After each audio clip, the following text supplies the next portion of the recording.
For example, Bhaktisiddhanta Saraswati Thakur, he wrote articles that were called Tales of My Spiritual Master in the magazine that Bhaktivinoda Thakur started by 1917, Sajjana Toshani. And there most of the information we have is from there. So Gaurakisora Babaji, he was born in Baigania in India, West Bengal, where now is Bangladesh. And he was born from a Vaishya family. So that's also very interesting. It shows the particular mood of the Sankirtan movement of Lord Chaitanya, which is based on quality and not in Janma, in birth, regarding who is a Brahmana, who is qualified to be a Vaishnava. Our philosophy doesn't matter if you are Kiva Vipra, Kiva Nasya, Shudra Kerenaya, that even if you know the science of Krishna Tattva, then you are a guru. So it doesn't matter if you're a Vaishya, Shudra, etc. Of course, Gaurakisora Babaji, he wasn't a Vaishya. He was a pure Vaishnava.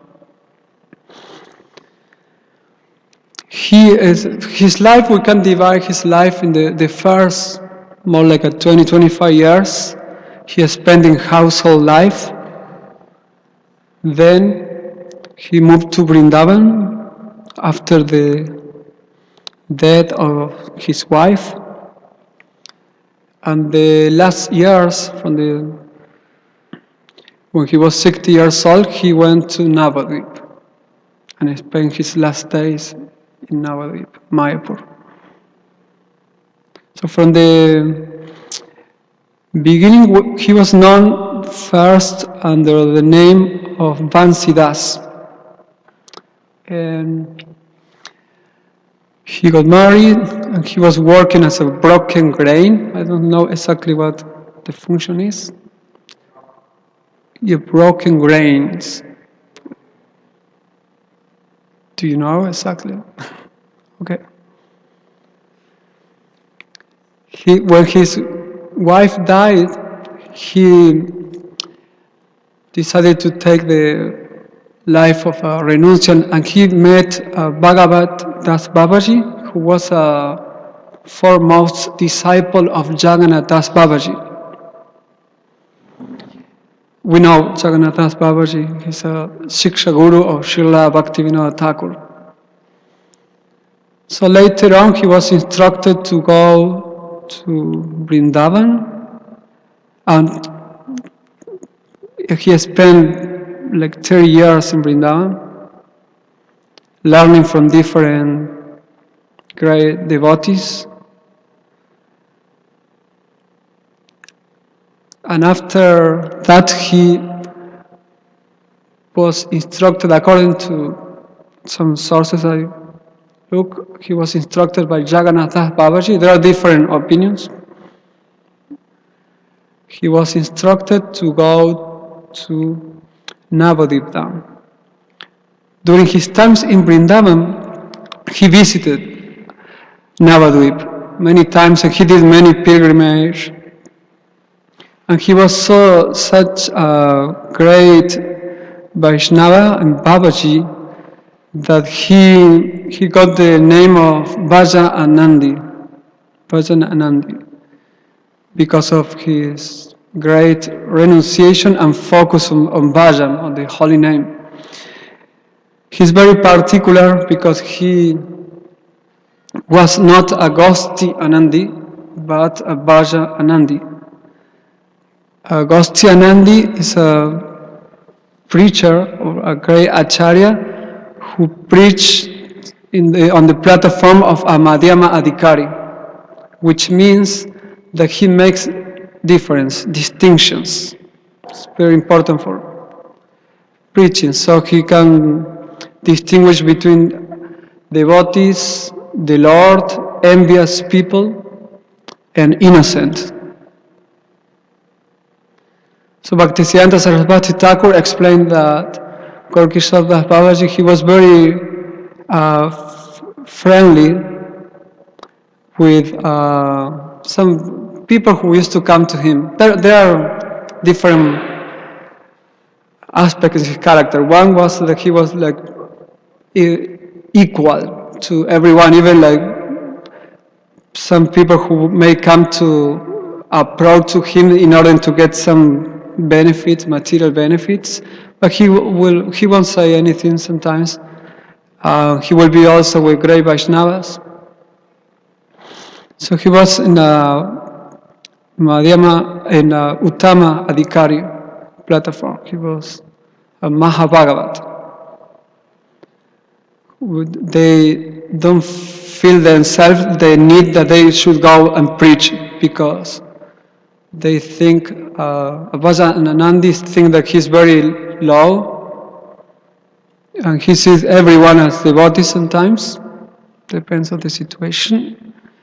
He doesn't see any need to go and preach. Prabhupada also regarding this aspect of Gaurkisora Babaji, he said in Kali-yuga everyone is a rascal. No?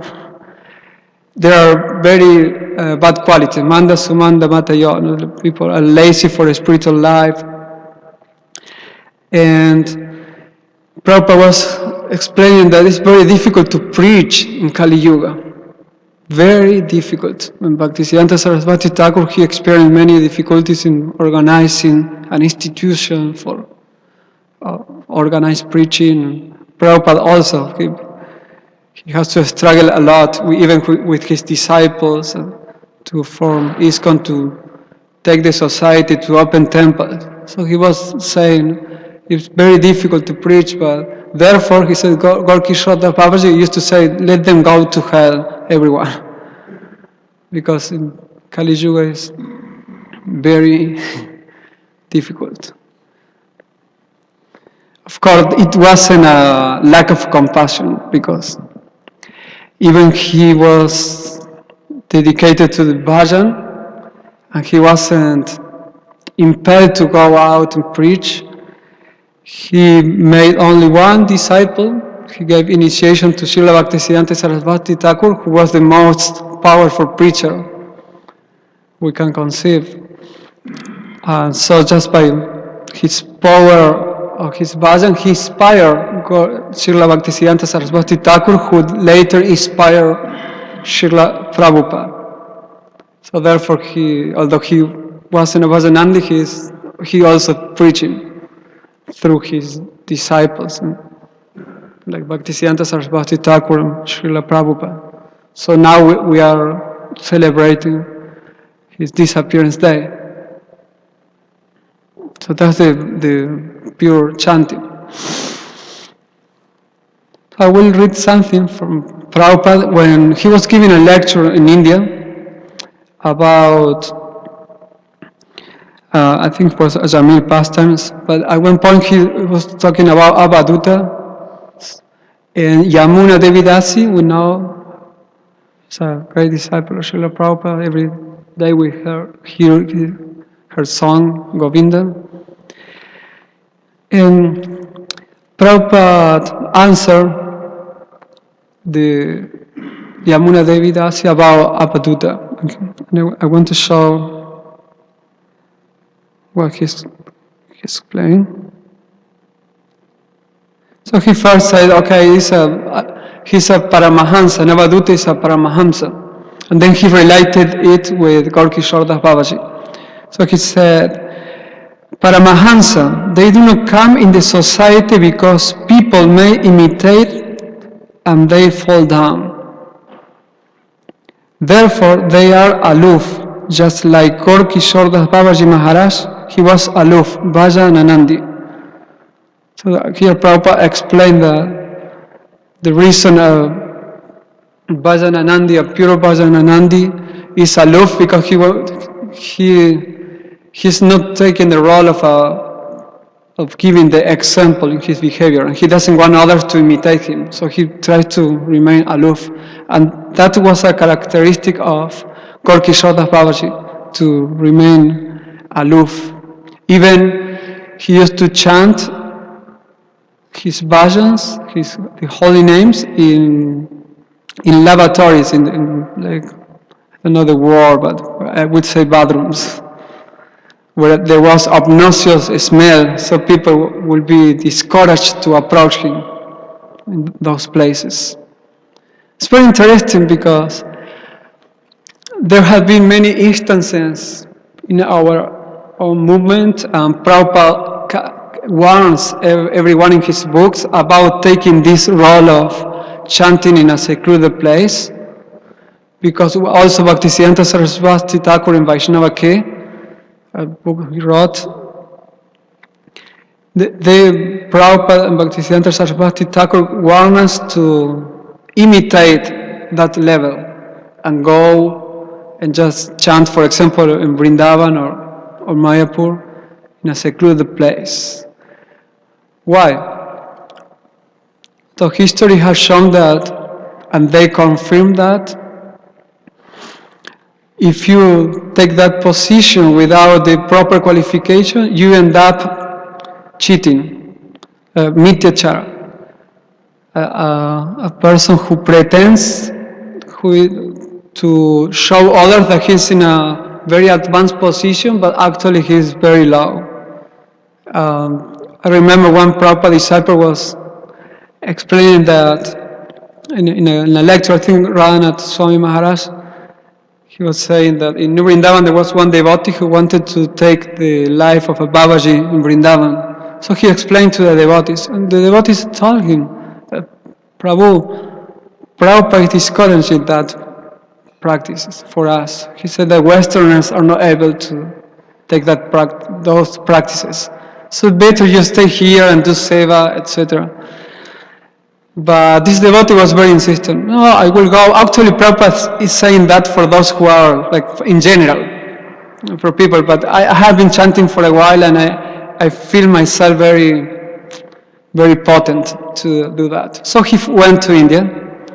So some time passed, and once the Sankirtan devotees, they were traveling somewhere in US, and they stopped in a gas station.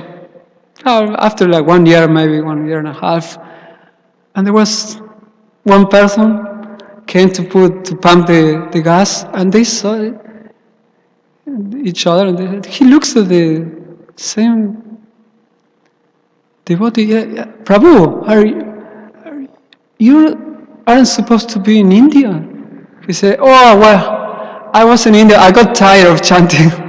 I got married, and now I have to work. So I'm here. So that happened. Many devotees have experience with devotees who try to go to India in that mood, and then they end up doing other things. So Bhaktisiddhanta Saraswati Thakur was so strong in this point to don't imitate, that although he was totally qualified to take the life of Babaji, he never took Babaji initiation. He, in order to respect the position of Gaurakisora's Babaji, he took sannyas, because sannyas is a lower position than Babaji, and is in the Varna ashram. Babaji is someone who is transcendental to all the Varnas and duties in society. So Bhaktisiddhanta Saraswati Thakur took the role of a preacher, and he took sannyas. So that's a very powerful example, and you want to take that, the life of Babaji, one have to think about Bhaktisiddhanta Saraswati Thakur. Prabhupada gave Babaji initiation, I think it was in Chicago, to a devotee who he was diagnosed with some kind of cancer, and he wanted to take sannyas, and Prabhupada said, no, sannyas is for preaching, but you are going to die. So maybe you can take Babaji. And he said, oh yes, and I can go and chant in Vrindavan my last days. So that devotee took Babaji initiation and he went to Vrindavan. And after a while, he came back. And he started writing letters to Prabhupada. He said, Prabhupada, I need some seva. So, I need to do something like substantial. And Prabhupada said, now you took Babaji, you just chant. He said, if you took Babaji, stick to that. Just only chant. So the devotee got restless, and then he came back, stayed for a while in the temple, and then he got married, and then he never died. I mean, someday. But the devotee is talking. I think something happened with his sickness, and he recovered. So that's the history of Babaji in ISKCON, the only Babaji. But nowadays, I met I haven't been practicing for only like more than 12 years, 13 years, and I had met like 10 devotees during this time that they say like, I'm going to take Babaji. One of them became like crazy. And then he came back to Argentina. So he was in our Sankirtan party, and then he took initiation with Babaji, and then he came back one day to the temple and asked forgiveness. So something to think about, because we sometimes we think that it will never happen, that nobody will think like that, but many, especially new devotees, they think like that. And since now it's very easy to go to India, and you just stay there. But Gaurakisora Babaji, he was aloof and chanting in a bathroom. Neophytes who do that, they will go and make a video on YouTube, something, and say, I'm here, everyone, if you want to know where I am. I'm chanting holy names. I got initiation by this Babaji, and they will have Facebook, many things. That happened, I saw that. They will send messages. Okay.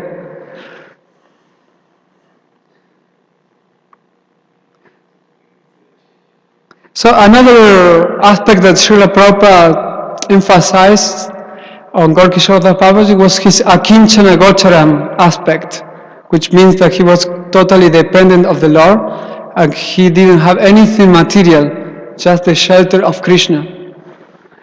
And interestingly, Prabhupada compares the mood of Gaurakisora Babaji with his own mood and the mood of other acharyas. For example, first he said that we have to be akinchana gocharam, but then one may ask also why Srila Prabhupada constructs so many temples. And so Prabhupada answered that question.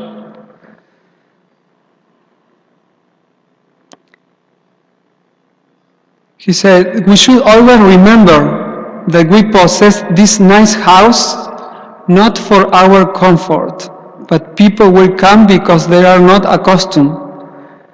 If we could have invited people, come and sit down on this Mayapur ground. No, there was no possibility. Now the devotees are doing the Vedic Planetarium temple. This is huge. It's like will be like a Vatican. So one may say, but where is the Akinchana Gocharam aspect of this movement? So Prabhupada explains here, he said, therefore, we must possess Krishna temple very nice, so that people will come and we shall preach. That is philosophy, not that because we have got this nice house, this is the warning, therefore we should be very much attached. Attachment must be there for Krishna's service. The temple must be very clean. The establishment must be very nice.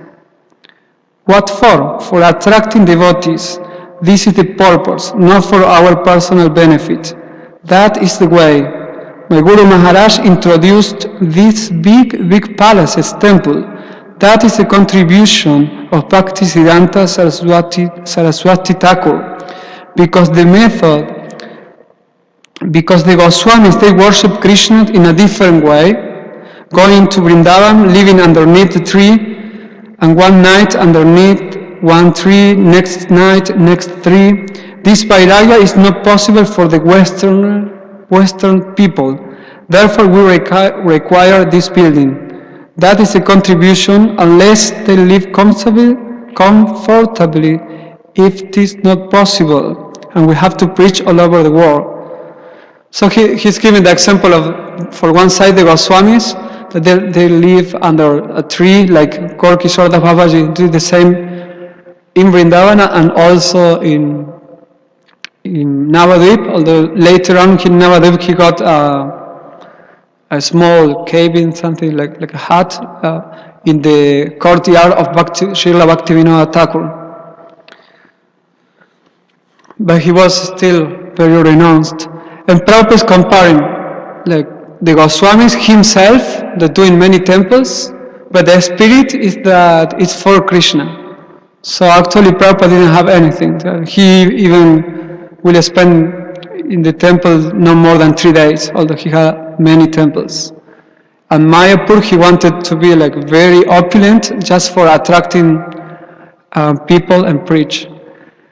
And the Goswamis, they were totally renounced, but at one point, like Sanatana Goswami, he accepted a lot of money from a merchant who offered him help, and he constructed the Madan Mohan temple.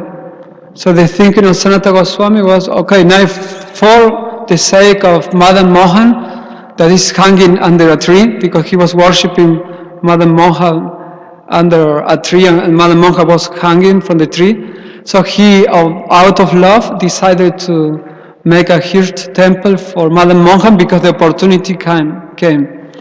The same with Rupa Goswami, he constructed Govindaji temple. Also, he received a donation and he utilized all the money for that. So in the same way, Prabhupada brought that mode of Yukta Vairagya. But still it's very dangerous. So therefore Prabhupada is warning us. It's a fact. In that lecture, it's a Srimad Bhagavatam 1.826, October 6. It was a famous lecture because Prabhupada explained the Bhaktisiddhanta Saraswati Thakur. He was kind of regretting that he built a big temple with marble and donation, because then the devotees were fighting about the different rooms, etc. And he was thinking in selling everything and then print books. And then Prabhupada gave the famous speech in this same lecture that if my spiritual master told me if I got money, I should print books. So many devotees from that time, they took the mission of book distribution.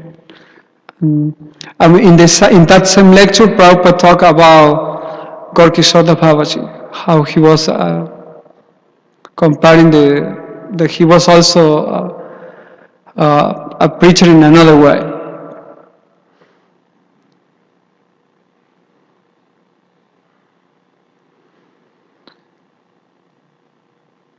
So just to finish, the last instruction of, we can say, the Gaurakisora Babaji gave through Bhaktisiddhanta Saraswati Thakur was at the time when he passed away. He went to Navadvip in 1887 and he passed away in 1915, November. At that time he was living in Mayapur. And Bhaktisiddhanta Saraswati Thakur found out that Gaurakisora Babaji had passed away, and he saw the situation was that many Babajis there and other devotees who were responsible for temples, they were fighting. Because they were fighting about who will own the body of Gaurakisora Babaji and make a samadhi, a tomb, because that will give fame to the person or to the temple who will organize the samadhi.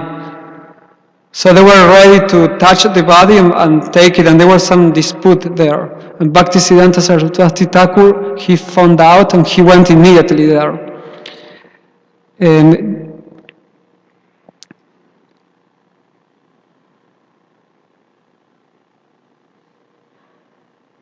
so I want to read that part and finish.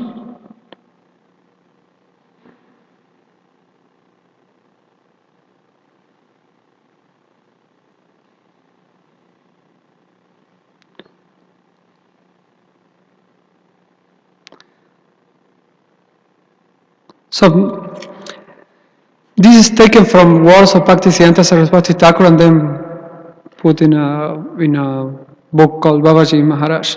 His Samadhi would, of course, of Gaurakisora Babaji, become an important place of pilgrimage, and some of the heads of the local Vaishnava center saw this as an opportunity to raise money for the maths and even for their own sense gratification.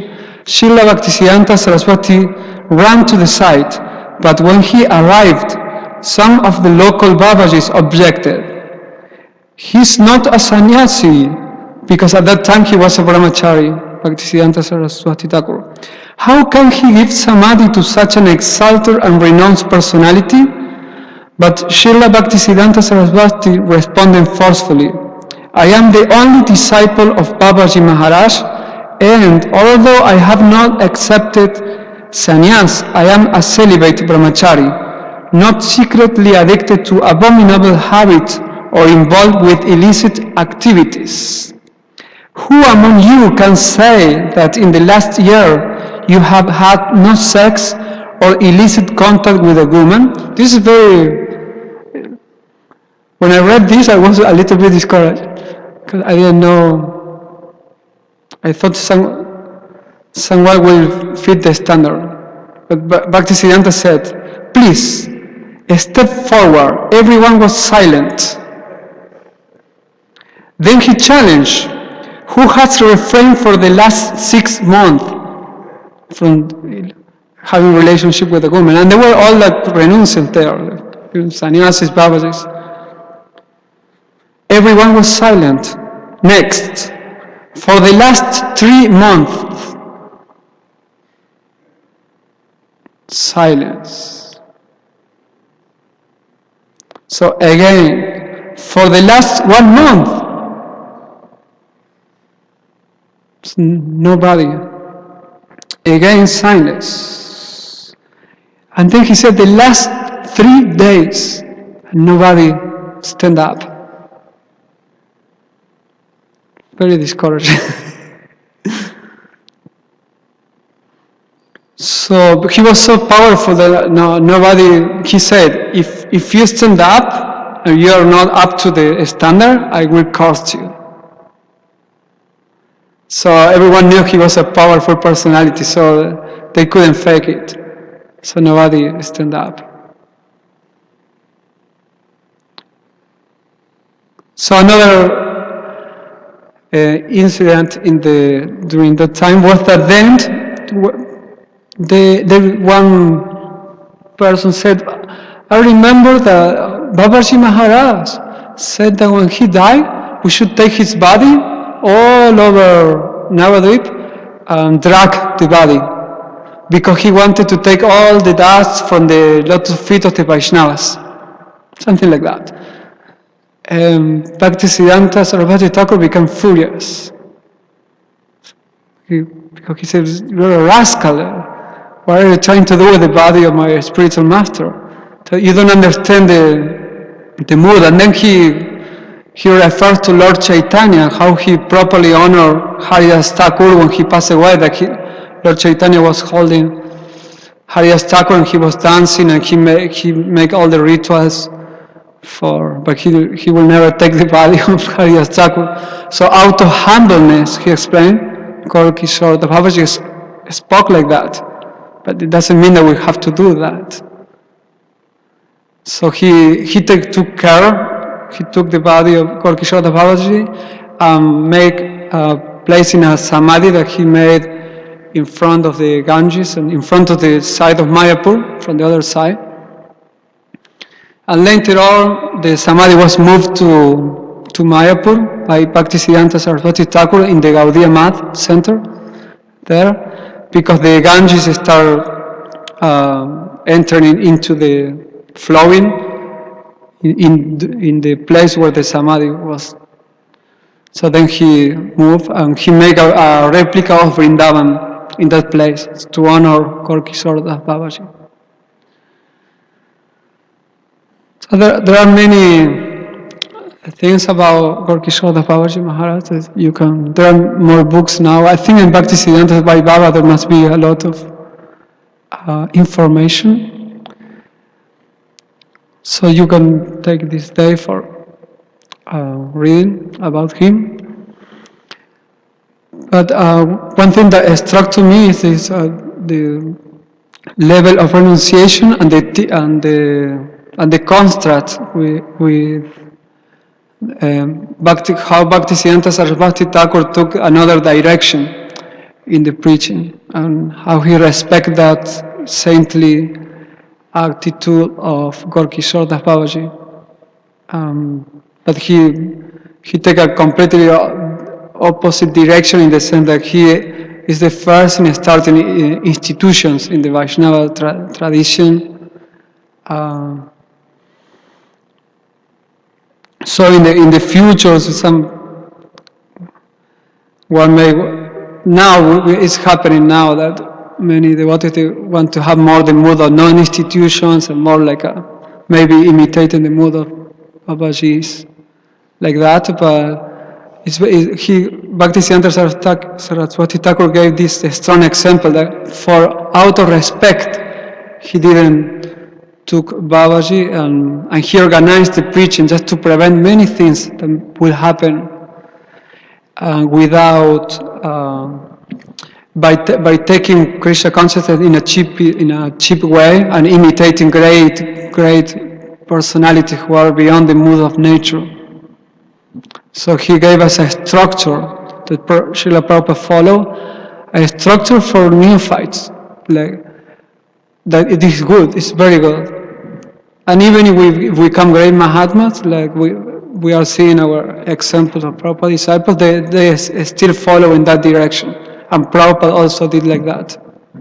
He always keep himself in a Madhyama Adhikari mood of preaching, and took a lot of travel to do for the sake of preaching Krishna consciousness.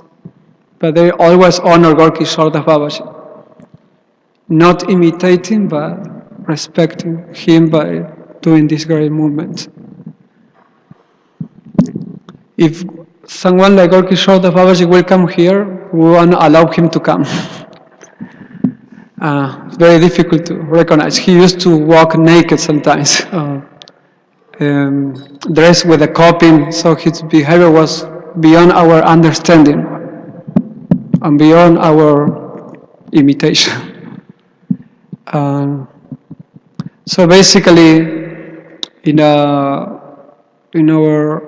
way is conceived the preaching of Bhaktisiddhanta Saraswati Thakur, there is no play for this.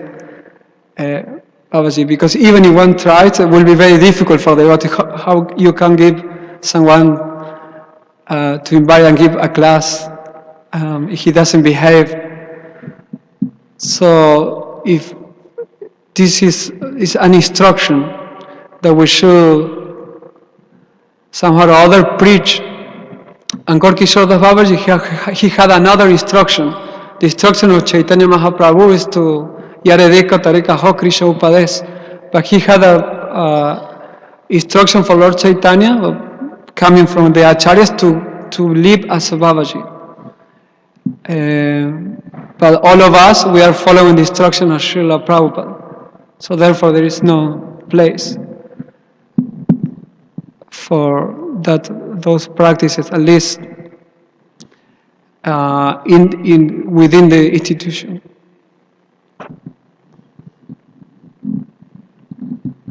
At least someone had that instruction from a guru. Okay. So, is there anyone who wants to comment something? Or correct if I say something wrong? Prakta Prabhu.